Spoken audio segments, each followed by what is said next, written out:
Mas eu recebo aqui no estúdio Tomás Albano. Ele trouxe as notícias da nossa arquidiocese agorinha mesmo, da redação. Correu pra cá, arrumou, botou o microfone, sentou aqui no estúdio, porque ele é jornalista especializado em meio ambiente e que está produzindo a série de reportagens especiais sobre os biomas de Minas Gerais, ecologia e meio ambiente. Que alegria! Ah, Moninha, seja bem-vindo, viu, Tomás? Muito obrigada, muito bom estar aqui no Manhã da Piedade, de novo na estreia dupla hoje. Muito bom estar aqui, ainda mais para poder falar sobre esse tema que é tão importante, né, para nós, que é meio ambiente, que é casa comum, né? Que é poder falar sobre ecologia, né? Muito importante isso. É muito importante. E você falando dessa casa comum, tem gente que queria casa, a gente falar casa comum. Mas quem começou a falar casa comum foi o nosso Papa, o Papa gente. Francisco, exatamente. E é de fato casa comum, não é? né? Porque é a casa, se a gente pega alguns conceitos de meio ambiente, né? Biodiversidade, ecossistema, né? O ecossistema é o quê? A relação de todos os seres, seja um fungo, até um animal, né, do topo da cadeia alimentar, como uma onça pintada, toda essa relação que se dá entre esses seres vivos, isso faz um ecossistema. É bonito. E o ecossistema é uma casa comum, é a casa de todos nós, né? Isso é importantíssimo. Então o pessoal precisa criar casa com isso não, porque é de fato casa comum. É de fato casa comum. Tomás, vamos lá. Por que a série? Moninha, existe hoje nos meios de comunicação de modo geral, na educação de modo geral, uma defasagem no que diz respeito ao entendimento do espaço que nós ocupamos. Por exemplo, nós estamos aqui em Belo Horizonte. Nós somos privilegiados, porque Belo Horizonte é uma região do estado de Minas Gerais, a gente está bem no centro do estado, é uma região do estado que a gente tem 2 biomas atuando em conjunto. Então a gente tem, né, o que se chama de área de transição, então nós temos aqui o Cerrado e temos também a Mata Atlântica. Tá, Tomás, só um parêntese, para aquelas pessoas que não sabem, o que é um bioma? Um bioma é um conjunto, né, de vegetação, animais, que se dá em determinado lugar, a depender do clima, né, e da temperatura, da altitude, essas Cerrado, questões. a Mata Atlântica, a Amazônia. Então, por exemplo, a Amazônia, de modo geral, é considerada um bioma. Claro que na ciência, se a gente for pegar e estudar a fundo, a Amazônia é dividida em vários biomas. Tem a parte mais baixa, que ali, por ser mais baixo, vai formar determinados tipos de vegetação, vão ter determinados tipos de animais. Isso é um bioma. Tem a parte mais alta, que forma um outro tipo de bioma. Mas aí a gente entra numa questão muito técnica que é mais difícil para o público leigo entender.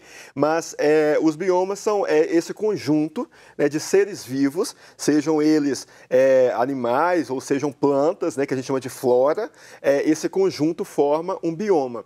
E aqui na região central de Minas Gerais, a gente está numa região muito privilegiada e muito linda. E é muito nítido a gente ver isso. Por exemplo, se a gente vai ali para a região de Nova Lima, a gente sobe, né, a 040 ali, a gente vê uma vegetação muito típica de cerrado. Né? São as árvores mais baixas, tortuosas, o solo mais arenoso, mais pobre, né, que a gente chama, mais ácido também. Se você desce, pega essa parte mais de planície, aí já é Mata Atlântica, que são o quê? Árvores altas, troncos mais grossos. Aqui mesmo na PUC tem uma mata, na UFMG tem outra mata. Ainda temos Mata Atlântica? Aliás, felizmente temos, né? Infelizmente em quantidade pouquíssima, mas ainda temos Mata Atlântica, que é o bioma mais rico do Brasil, ainda nessa proporção, cerca de 8% só de preservação, aliás, 14% de preservação somente foi devastada. Por quê? A Mata Atlântica, ela pega desde o Rio Grande do Norte até parte do sul do Brasil, sempre margeando, né, o litoral. Por que disso? Porque o litoral tem muita umidade, então essa umidade e as serras altas, né, você pega a Serra da Cantareira, essas várias serras, propicia essa formação vegetal. Sim. Então, a Mata Atlântica, ela cresce, né, no litoral exatamente por causa da umidade, que é muito importante para a formação vegetal. Só que aí tem um problema, Moninha. Você fez a pergunta que é o porquê né, desta série? Nós, por exemplo, aqui estamos em meio a 2 biomas que se entrelaçam e a gente acaba chamando de um só, que chama zona de transição. Então, a gente está saindo. Quem vem de leste para cá, né, que está vindo de Governador Valadares, Ipatinga, João Monlevade, chegar a Belo Horizonte, a gente está vindo da Mata Atlântica, né? Estamos vindo do litoral para o centro do estado. Do Vale do Rio Doce, né? Do Vale do Rio Doce. A gente está no centro do estado. Do centro do estado para lá, a gente pega o Triângulo Mineiro, a gente vai ali para Araxá, São Gotardo, Patos de Minas, aquele lado de lá. Já é uma região de cerrado. Mas as relações, né, o ecossistema, ele não é algo linear. Quebra ali, ó, acabou aqui a Mata Atlântica, começou. Não, tem uma transição, é tudo muito suave, é tudo muito belo. Então vai acontecendo um processo muito lento, que ocupa um grande território e que faz ter essa área de transição. É exatamente onde nós estamos. Mas o porquê da série? Porque as pessoas estão nesse espaço e não sabem que espaço é esse que elas ocupam. E eu tenho para mim, estudando, por exemplo, o meio ambiente, a gente sempre pede, né, tem que cuidar do meio ambiente, aquela coisa toda, mas como que a gente vai cuidar de algo que a gente nem sabe o que é? Verdade. Né? Então, a ideia da série é exatamente propiciar às pessoas que estão conectadas na rede catedral de comunicação, de alguma maneira, o conhecimento sobre a terra que elas habitam. Porque a partir do momento que a gente conhece a terra que a gente habita, a gente vai ter condições melhores de cuidar dessa terra que a gente habita. Ai, Tomás, você vai falar, eu sou tão apaixonada com isso, você vai falando, e é tão lindo, é tão devagar, e o homem chega e vai não quer nem saber, uma coisa que foi, quando chega as estalagmites, quando vai na gruta, né, e fala as estalagmites, galactites, precisava falar, não encosta, gente. O negócio que levantou anos, milhões de anos para triplicar, chegou outro lado, tá... não. Exatamente. E agora, Moneta, tem uma coisa muito interessante, que é, eu falei de ecossistema. O ecossistema, gente, ele é um complexo que é tão perfeito, mas tão perfeito. Então, por exemplo, desde um pequeno organismo que a gente tem, um fungozinho que dá numa árvore, até, como eu disse, um animal de topo de cadeia alimentar, até uma árvore milenar. A gente tem árvores, né, nas florestas tropicais, por exemplo, da Austrália, né, que seguem a mesma faixa que a gente, que também são florestas tropicais altas, igual a floresta amazônica, igual a floresta Mata Atlântica, que tem árvores que têm mais de 2022 anos, ou seja, antes de Cristo, e estão em pé até hoje. Que bacana. Então, ou seja, essa relação entre todos os micro-organismos, todos os organismos, faz com que o mundo seja essa terra habitável e é isso que propicia a vida na Terra. Só que aí tem um fator que é determinante desse processo todo, que somos exatamente nós, os homens, que nós entramos como um fator destruidor desse complexo, nós interferimos nele e colocamos em risco não só a nossa própria existência, como todas as outras existências. Isso por meio de quê? Da poluição, por meio do desmatamento. A Mata Atlântica, por exemplo, que é o bioma mais rico do Brasil, hoje quase não existe mais. Então a gente destrói, vamos destruindo aos poucos isso. Eu sempre pego aquela máxima do carro vazio. A gente está na onda agora do carro vazio. Eu venho para a TV de ônibus, aí eu fico olhando pela janela. Um monte de carro parado no congestionamento. Uma pessoa só. Com uma pessoa só. E aquilo ali, o tanto de gás carbônico, o tanto de gases que vão destruindo a atmosfera, gente, ela é importantíssima para a manutenção da vida. E na série nós vamos falar exatamente sobre tudo isso. A gente começou com biomas. Então, deixa eu explicar o que é um bioma. Quais são os biomas que estão aqui? Cerrado, Mata Atlântica, a área de transição, mas depois nós vamos partir para a sociologia ambiental, para o urbanismo, para a atmosfera, o que é a atmosfera. Tudo isso para que a gente possa entender a terra que nós habitamos e cuidar dela. E a Laudato Si, né? Que nosso Papa fez a encíclica. Qual que é a relação com o programa? Eu, quando eu estudo, continuo estudando muito, agora, por exemplo, eu estou estudando climatologia, meteorologia e climatologia, estou pela Universidade Federal de São Carlos. E também vou começar uma outra pós-graduação na PUC Minas, em Educação Ambiental e Sustentabilidade. Já fiz outras pós em biodiversidade, enfim. Mas você vai lendo as obras especializadas, estudando. Obviamente, as obras especializadas elas trazem muito conteúdo científico, mas na linguagem popular, o livro, a Laudato Si, né, a encíclica do Papa Francisco, é o livro mais completo sobre a questão questão da ecologia e biodiversidade no mundo. É um livro extremamente completo. E ele chama a atenção da gente, inclusive a série ela parte da Laudato Si, porque o Papa Francisco ele chama a nossa atenção para tudo isso que nós já falamos aqui, de forma muito clara, muito simples, e ele pede várias vezes, repetidamente ao longo do livro, né?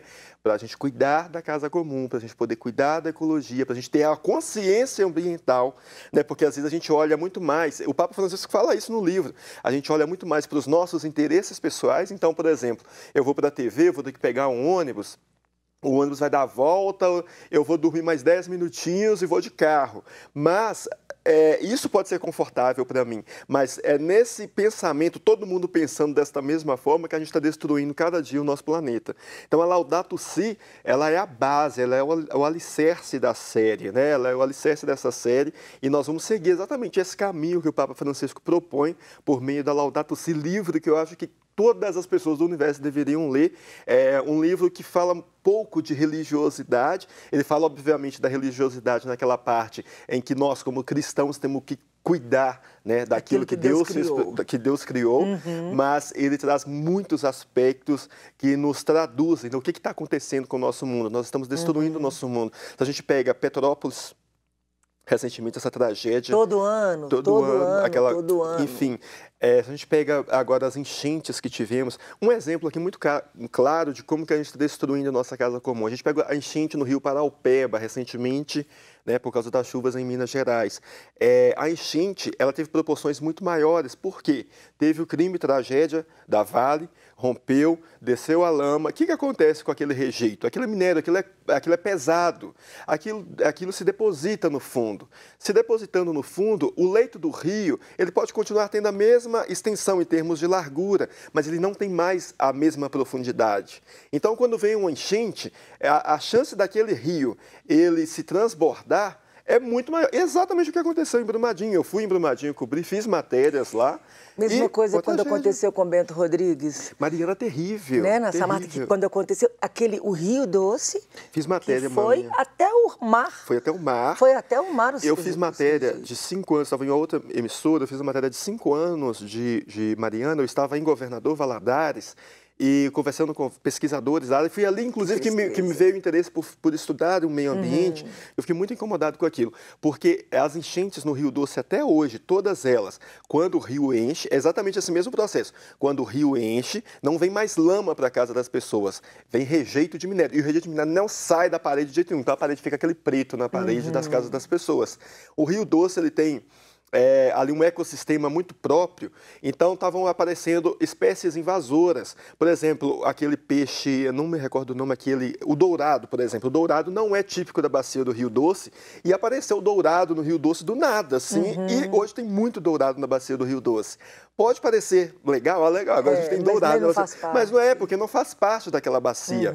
É uma bacia que tem Isso é um problema. Isso é um problema, porque você vai causando desequilíbrio daquilo que eu tinha falado anteriormente, que é o equilíbrio perfeito. Equilíbrio. Tudo interligado. Nós temos o primeiro programa, o primeiro VT do primeiro programa. Eu queria chamar que nós vamos ser privilegiados.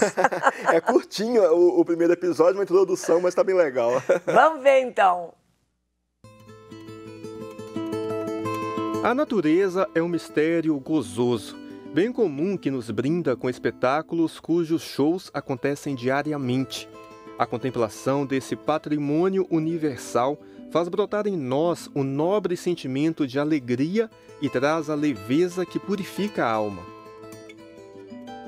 Cenas como esta, que nos remetem a obras cinematográficas, estão bem no quintal da nossa casa, mais perto de nós do que imaginamos. Na imensidão do Brasil, a flora, que é a cobertura vegetal, possui milhares de espécies. A quantidade exata ainda não sabemos, pois diante de tanta vastidão, muitas ainda não foram catalogadas. Já no reino animal, conhecido como fauna, temos mais de 130 mil espécies já conhecidas, segundo o IBGE. O número pode ser ainda maior, pois também existem muitas espécies desconhecidas.